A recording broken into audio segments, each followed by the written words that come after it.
this is Kermit the Frog. Fascinating. I'm Captain Kirk. Magic is always there, as long as we keep looking for it. Engage. What does God need with a starship? Thank you, love you. Mwah. I protest. I am not a merry man. Places, please, and here we go. Down at Fraggle Rock. Welcome, Doozers, Gorgs, Chalnoth, and things, to episode 169 of the MuppeTrek Podcast. I'm Steve. And I'm Jarman, and we're on a journey across the stars to compare and contrast the creative worlds of Jim Henson and Gene Old Roddenberry. What started as reviews of The Muppet Show and Star Trek the original series has expanded into outer space. And this week, we have Fraggle Rock episode Doozer Is as Doozer Does, and Star Trek The Next Generation episode Allegiance. But before we get into that, Steve, I think I want to rock. I want to rock! Well, there are all kinds of gems, jewels, and geodes in the world, many of which can be found in Fraggle Rock, and this week's is hematite. It is one of the most important and widely used iron ores and has really shaped human history. It comes from the Greek word hema or haima, meaning blood.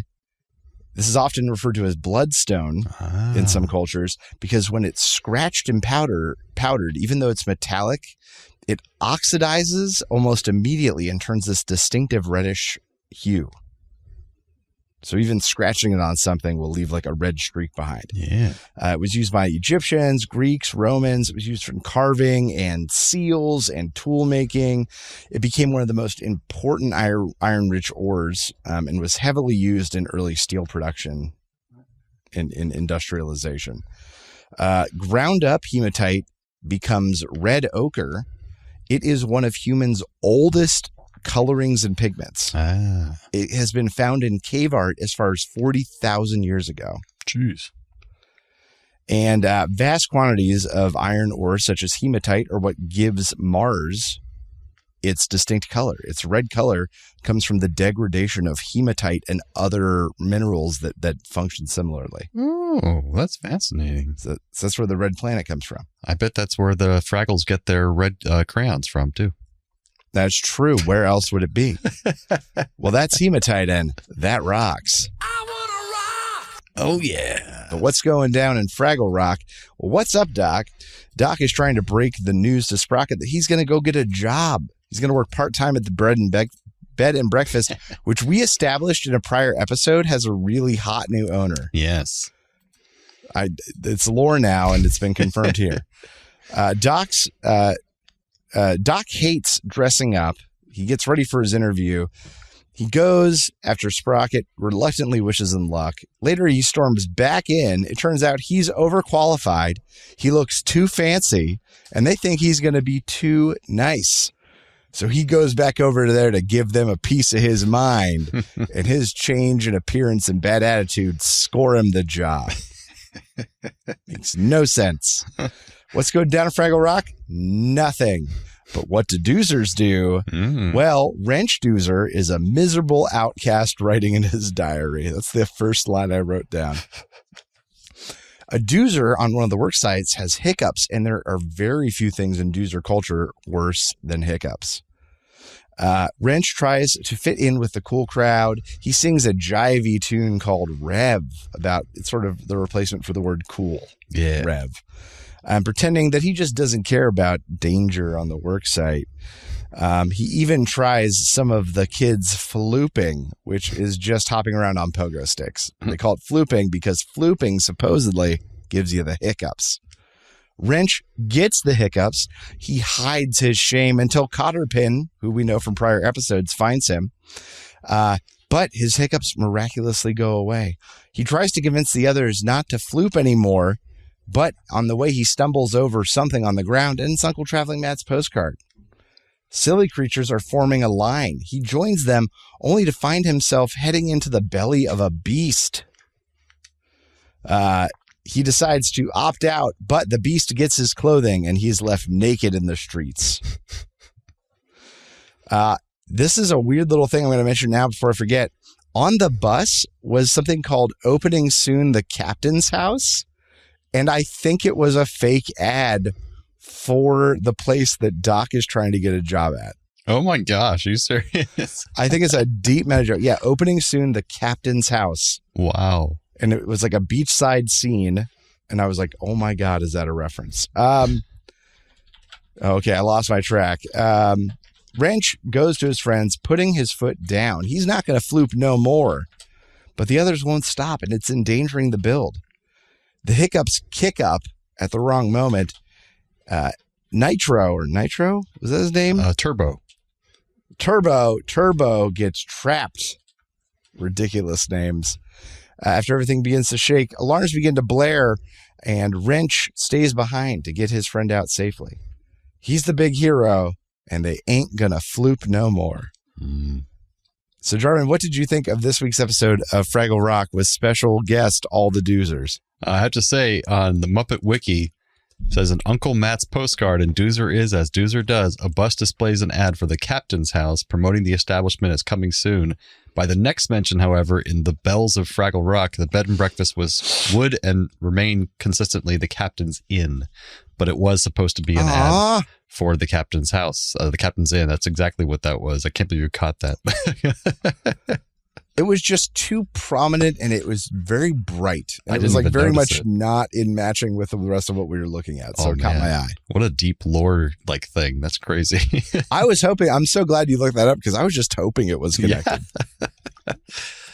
I thought it was a really fun episode. One of the early good lines is Wrench tells Cotterpin, if you tell me how hiccups are started, because she says she knows the secret of how hiccups are received by Doozers.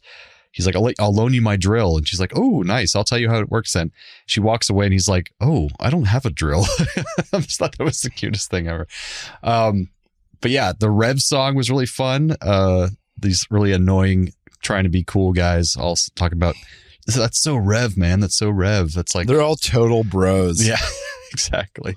It's like right now I'm watching the Love Island with my wife, and it's all these young people, and they're all saying low key hike. That's so low key this. That's so high key that. I'm like, oh, shut up. I can't wait till this is not popular anymore. Like Rev. But anyways, but Doozers. We always want more Doozers. We got lots of Doozers this episode, but no Gorgs, no Marjorie as usual. Was a flash in the pan of Fraggles just kind of walking by. Yeah, 2 quick Fraggle scenes, the Uncle Traveling Matt, and then them in the hallway. Yeah. I do like how Turbo, though, is like super impressed with Wembley. He thinks Wembley is the coolest of the Fraggles. That's why he wants to emulate him with the pogo stick. He's like, because Wrench is like saying how doofy Wembley is, and Turbo's like, oh no, he's like the best Fraggle. He's totally the best.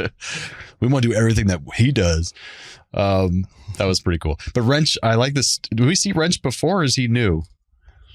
He might have been a background Doozer, but I don't think we've ever got him by name before. Yeah, because I like him. He's like the Wembley of the Doozers. He's kind of like nerdy, but he's more assertive than Wembley, I guess.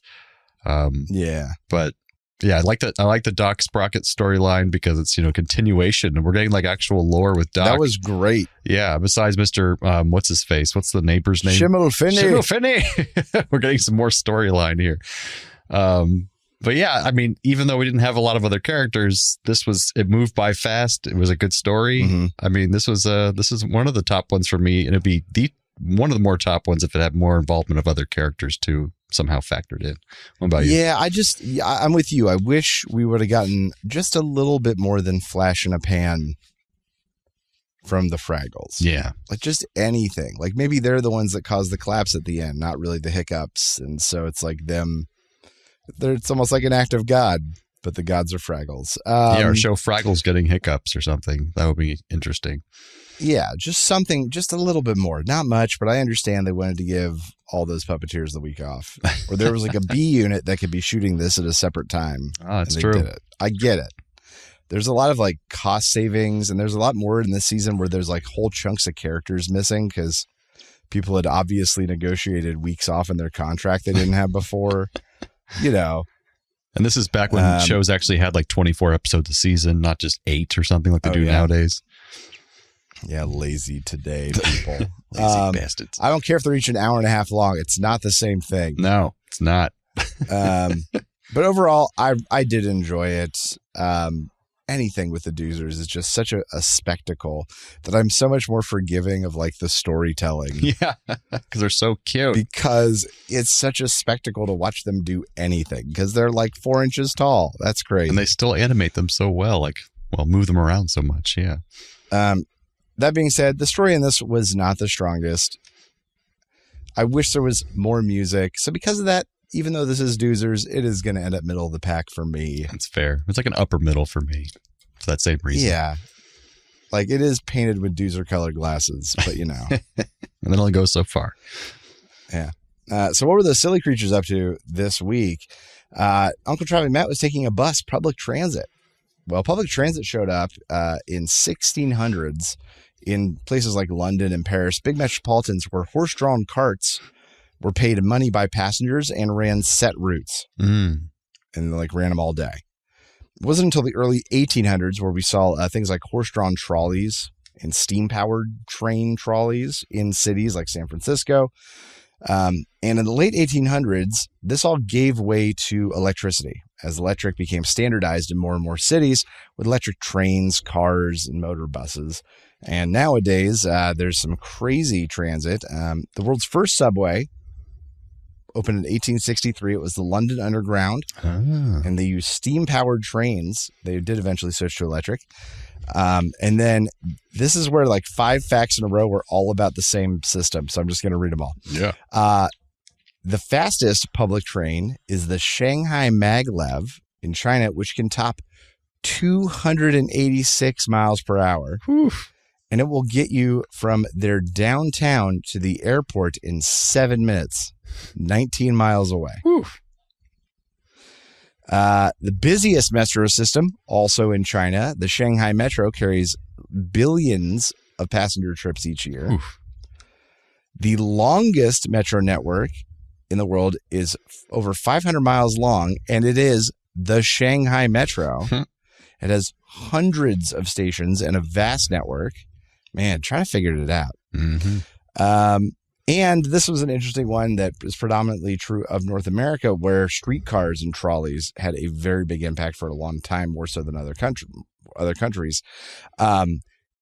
Streetcar lines and trolley lines were literally how cities and neighborhoods came up, because they would be built and then neighborhoods were just built around them for convenience. You can especially see it in the West Coast, because that's when trains started becoming that kind of popular by the time we got to the West Coast in the U.S.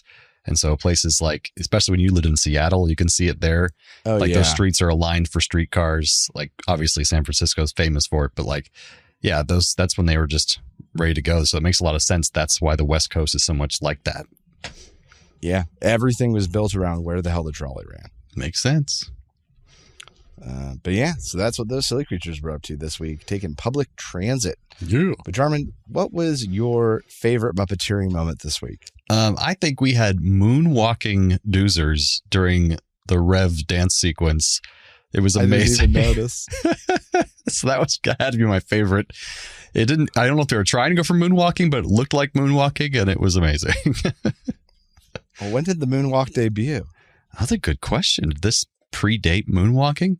I don't think so. I think 1983. This would have been 88, I believe, or 89. Like so, okay, so probably a moonwalk reference. Maybe, yeah. They have in front of green screens and stuff like that. That dance sequence went nuts.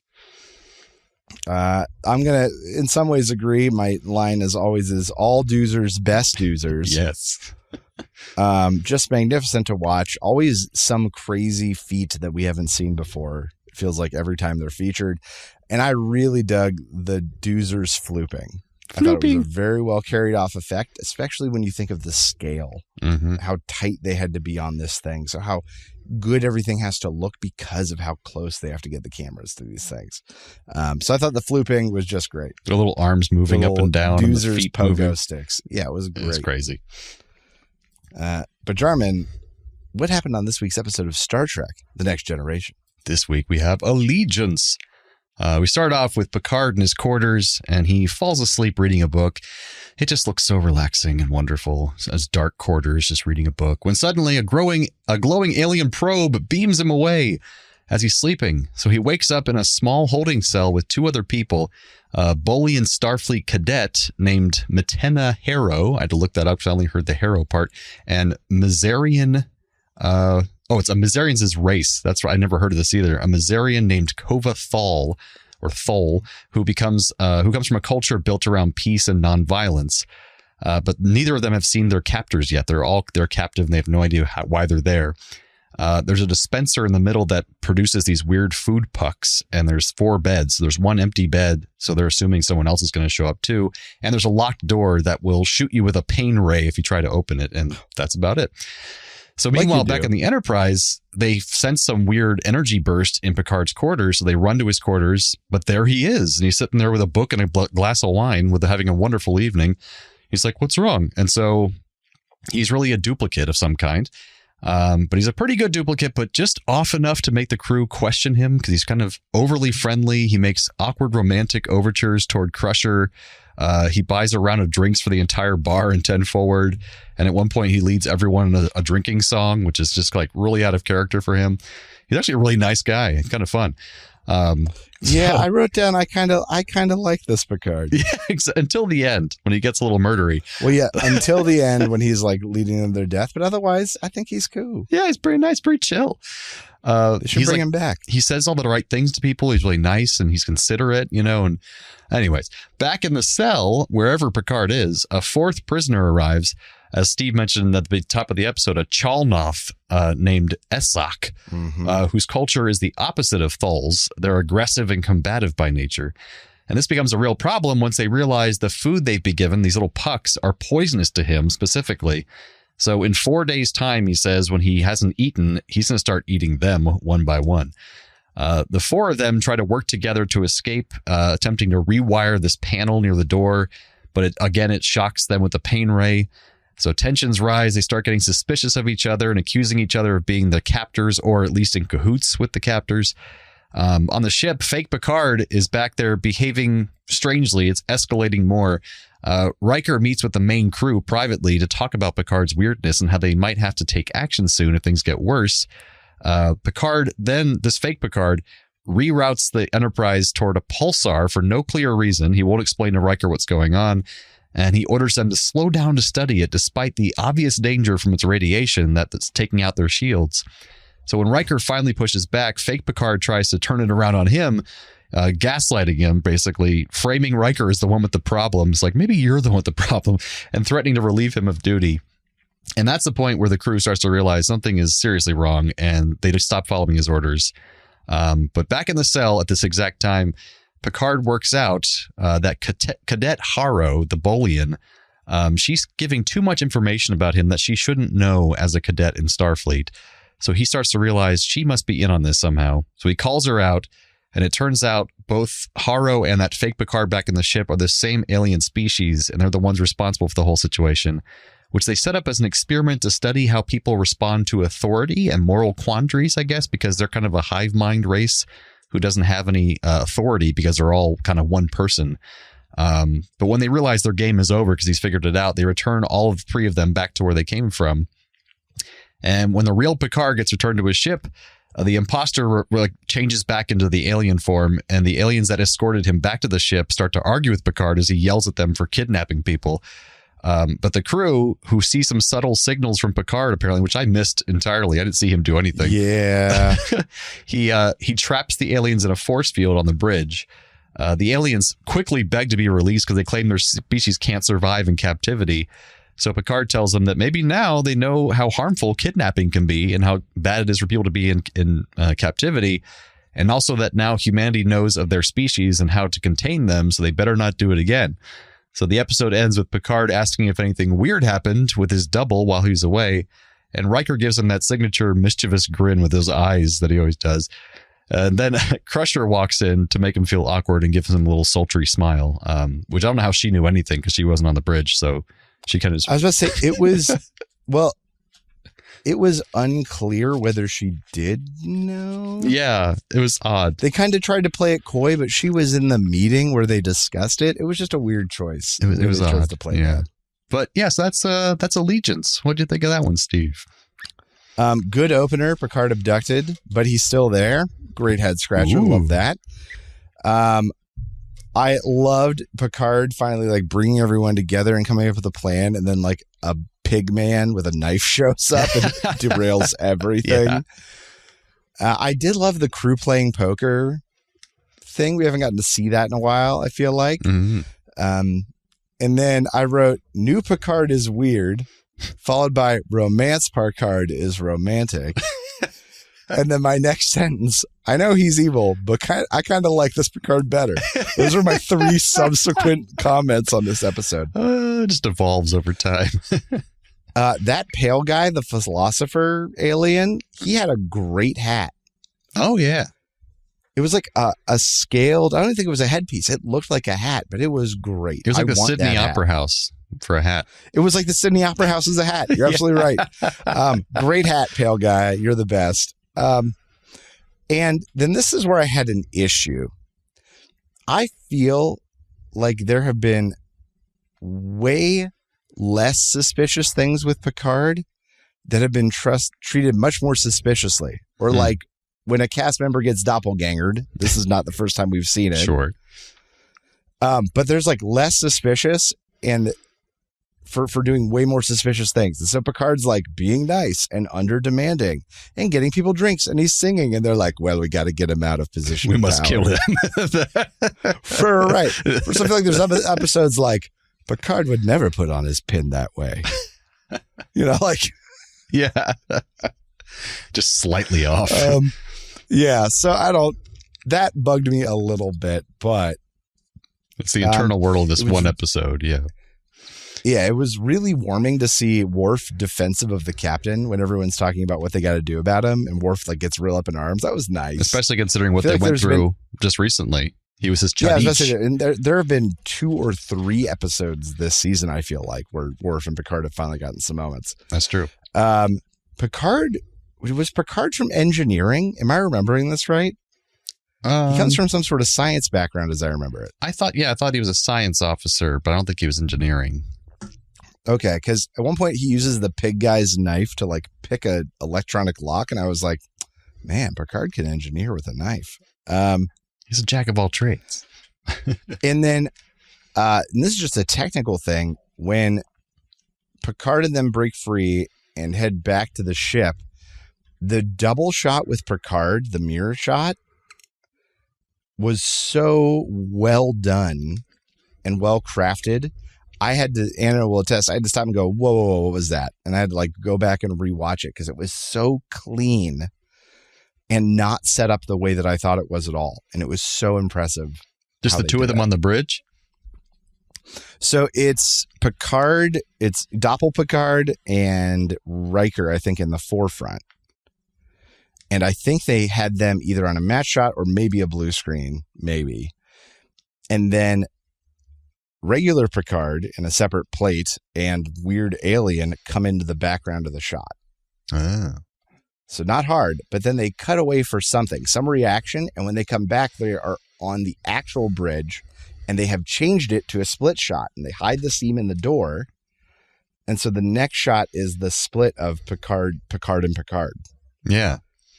But they melded 2 different techniques to get what was really a very well delivered effect. I don't know what technical director or director did it, but I had to stop and go, whoa, that was really good. Yeah, for like 1991 or whatever it was, that's pretty darn good. That is the one thing that I dig about like this and Fraggle Rock and the Muppets, is that there's a lot of appreciation for just like old school film techniques. Shit that just works. You force a perspective, you put a little poof of smoke up right in front of the camera to block something like. And when Star Trek's done really well, it's done because shit like that happens. And it looks more real because of it. Right. Because they figured out how to do as much of it in the camera as possible. I was just thinking this before the show about how nowadays movies just aren't the same because we have digital and you can just do take after take after take. And it actually has a weird effect where before you had to pay for expensive film. So you made sure you crafted every shot exactly how you wanted it. And this show was even shot on film. And so it's like you wouldn't want to waste film, so you made sure everything was perfect. And now it's just like they film so much, they don't care. And so they don't make everything perfect. And shots aren't pretty and lighting's not pretty because they're not taking all that time to craft it. And so the Fraggle Rock, same way, like everything was on film at this point. And so it just looks better. It looks real. I'm getting I think old man. It's also, it's also the, it used to be a joke and now it's just constant reality of we'll fix it in post. Mm-hmm. For a movie where you were going to have production designers make sculptures and hand them to people producing full-size models and doing reviews and costume checks and having to design a character and really know what it's going to look like before 50,000 people go and do a bunch of stuff. Nowadays, they're like, we've got a good idea what it'll look like. We can get filming and we'll work with the tech guys on that later. Like, you don't have to make choices and you don't have to make good choices up front anymore. And so they end up not making good choices ever, I think. I think they pass the buck so much that the buck never gets paid. Like nothing happens. It looks crappy in the end. And it sucks. Yeah. And they're churning out content, but at the same time, they can't make more than 8 episodes a season. So it's mind-boggling. Anyway. Yeah, what the hell? If you're churning this shit out, I want 56 episodes a season. That's right. Get off my lawn. I want it to be like the old cartoons. So many episodes. Well, so many episodes. I think it's a pretty decent episode. It was fun. I think we got a lot of the cast. Everybody got a good moment with Picard. The weird Picard. Like there was a good Data moment, a good Troy moment. He pulls Troy aside. He pulls almost everybody aside and has a little scene with them, which is kind of cool. And that Crusher scene, I loved it. Them. Oh, that was very well delivered from both of them. And then just good writing too, because it was she was saying how they can't just start a romantic relationship because it's complicated. Oh, because I'm the captain. She's like, well, it's more than that. And I know she's talking about Wesley and the complicated history with her ex-husband who died, and Wesley's father. And it's too complicated. And then he kisses her anyway, and she's like this. And then he kicks her out immediately. You see her face. She's just like, what the hell just happened? So it's that was really well done. But I was getting turned on by Picard there in his robe, and just looking all sexy. Oh man, he's standing in the doorway after he turns down her sex. Oh yeah, good for you, man.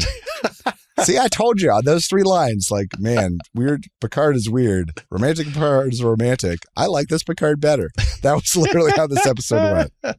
Him singing his shanty. It was great. What the most amazing part there was that there were enough people that knew it. Oh yeah, that was a little weird. There's few people singing along, but I like how not LeVar Burton, losing his name. Who? LeVar Burton. Geordi? Geordi, thank you. The character? Okay, yeah. Got it. How Geordi was started singing along, but then he lost it. He's like, I don't know this song. He's like, he looks at Worf like, what the hell's going on? That was great. Also, was Data in this episode? Yeah, he was on the bridge in the beginning. He puts Data in charge a couple times. He's like, Data, you have the bridge. He said that twice, and but it wasn't much. But Data didn't do anything. Yeah, he was in the meeting too about talking about Picard, and he had one line in there too. Man, but it wasn't much. All right, that's just crazy. I just little enough that I forgot he was there, which is kind of okay because they have a lot of Data-centric episodes, so they're kind of giving him a break this time. Yeah, and I'm gonna say, and this might be controversial, that this episode, the real Picard, was the B plot. Yeah, it was. Which is not typical. But there was still a fake Picard in the A plot, so it worked out. Right. Well, this is also might be the first time where Picard is both the A and the B plot. That's right. It's hard to do, but they managed to pull it off.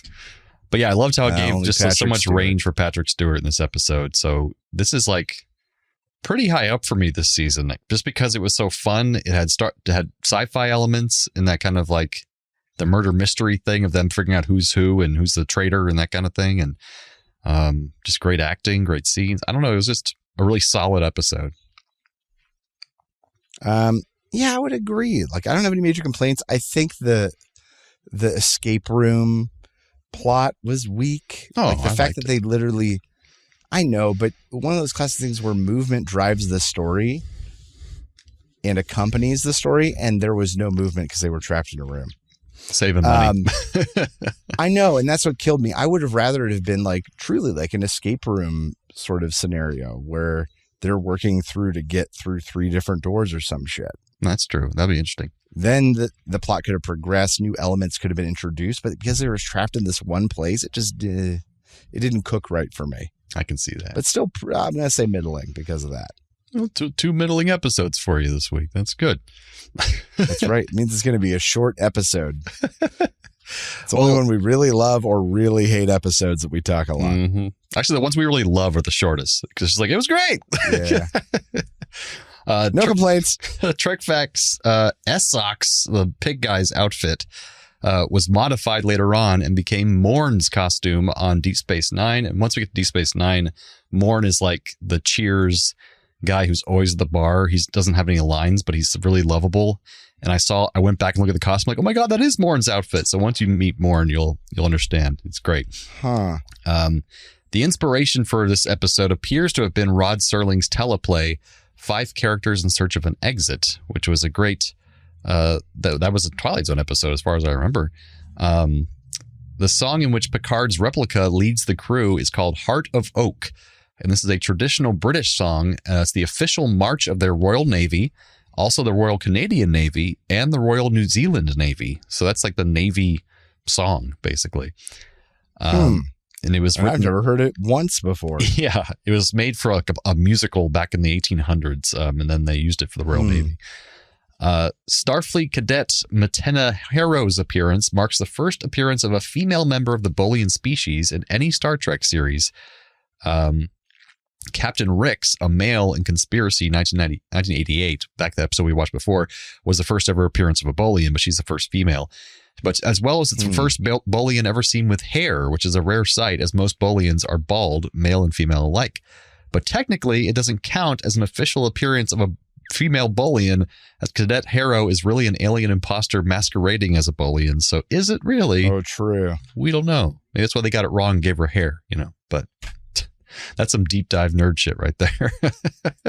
Yeah, true. That's how Picard really picked it out. Wait a minute, you have hair. That's weird. That's why it's so funny. The Bolian on Enterprise is the barber because he doesn't have any hair. Or maybe it's Deep Space Nine. I think it's Deep Space Nine. Anyways. Ironic barbers are the best. Exactly. Well, what are our Trek connections this week, Steve? Well, one person has both of them. This was a tough week, but Matenna, who we were just talking about, Matenna. Something like that. The lower ranked star. Yeah, the Bolian. The Bolian with hair. Bolian with a bowl cut, really. Was played by actress Jocelyn O'Brien. Well, she played the character Rosemary on what was a very popular show, I'm to understand, called The Nut House. Never heard of it. And The Nut House starred Muppet Show guest Harvey Korman and Muppet Show guest Cloris Leachman. Whoa. Big comedy breakout for him. Mm-hmm. She was also, Jocelyn O'Brien, in the made-for-TV movie When Time Expires, which featured Mark Hamill, and he was also a Muppet Show guest, him and Luke Skywalker. Wow. She got some good connections there. Yeah, if you look at When Time Expires, it has to be from that same company. What was that awful time travel movie that we watched with like fish people? Oh, God. Tim Thomerson. Oh, yeah. He's in it. Mark Hamill was also in there somewhere, and this has to be that same production company, When Time Expires. There's too many same actors for it not to be that production And it's time travel involved? I don't know, yeah. Uh-huh. But that makes sense because these were basically the same episode, right? That's very true. Very true. Both feature people not acting like themselves, stupid, sexy Picard, and Wrench being a bad boy and hanging out with a cool crowd. Oh, you gotta be yourself, man. Both episodes start off with a personal journal entry narration or a log. Oh, you're not wrong. Yeah. Okay. Wrench and Picard. Both feature people trapped, the 4, I put in parentheses 3, captives in the puzzle room, and then Turbo getting caught underneath the collapsed arch. Oh, yes, very true. Both have a character heading to the infirmary. Fake Picard voluntarily gets an early physical. And a Doozer in the very beginning is sent to the doctor when they get the hiccups at the beginning of the episode as well. It's very quickly said. He's like, go see the healer. That's right, he gets pulled out of the hole. Yeah, he's like, go see the healer or go see the doctor. He says something like that. Yeah. Both feature join-along music numbers. Picard in 10 Forward and his sea shanty, and Wrench joining in for Rev. Very true. See, very similar episodes. Crazy. The same. Oh, the hell is that? Transporter malfunction. Oh, it's that time of the episode where we take one character from one of the episodes and transport them over to the other and vice versa. So what you got for Steve? Trek to Rock, I'm going to bring over Essek, the Beast Pigman, and replace Doc. Dressing up to go to the interview, picking out ties only to be outraged when deemed overqualified, pulling his blade and going to show someone a piece of his mind to get his job. I mean, he'd be so angry at the initial interview, he'd probably get it because that's what they wanted, was some angry bastard. I just imagine him in a really nice suit, like prim and proper. Like, oh no, I don't need a water, thank you. I'm not hungry. No, thank you so much, though. Really controlling himself. No, I ate before I came. Trek to Rock, I'd also bring over Essek, but to replace Turbo. He would insist that everyone must be flooping or face the consequences. Flooping now. I love flooping. It sounds so much dirtier than it was. It does. Rock to Trek, bring over cool, sexy Picard to replace Turbo. Oh no, Rock to Trek Turbo to replace cool, sexy Picard. That's what I meant. Yes. That makes more sense. He would get the whole crew flooping and making bad decisions. Ooh. They'd be so red, man. Troy, may I see you? Hop on this pogo stick. Yes. Rock to Trek, I bring Wrench over to replace Mr. Thole because he'd have that same attitude of peacefulness and not wanting to do something just because all the other prisoners are doing it, but he wouldn't be so pompous about it because Mr. Thole was really pompous and annoying, in my opinion. He was. You're not wrong. But that brings us to the end of episode 169 of the MuppeTrek Podcast. Yeah, we haven't made reference to it once since now. Wow. Join us next time for Fraggle Rock episode Boober's Quiet Day. And Star Trek The Next Generation episode Captain's Holiday. So from the lovers, the dreamers, and us. Live long and prosper, everyone. Thanks for listening to the MuppeTrek Podcast. Be sure to follow us on social media on Facebook and Twitter. Subscribe to us on Apple Podcasts, YouTube, Spotify, or your favorite podcast platform. This podcast has been brought to you by A Play on Nerds.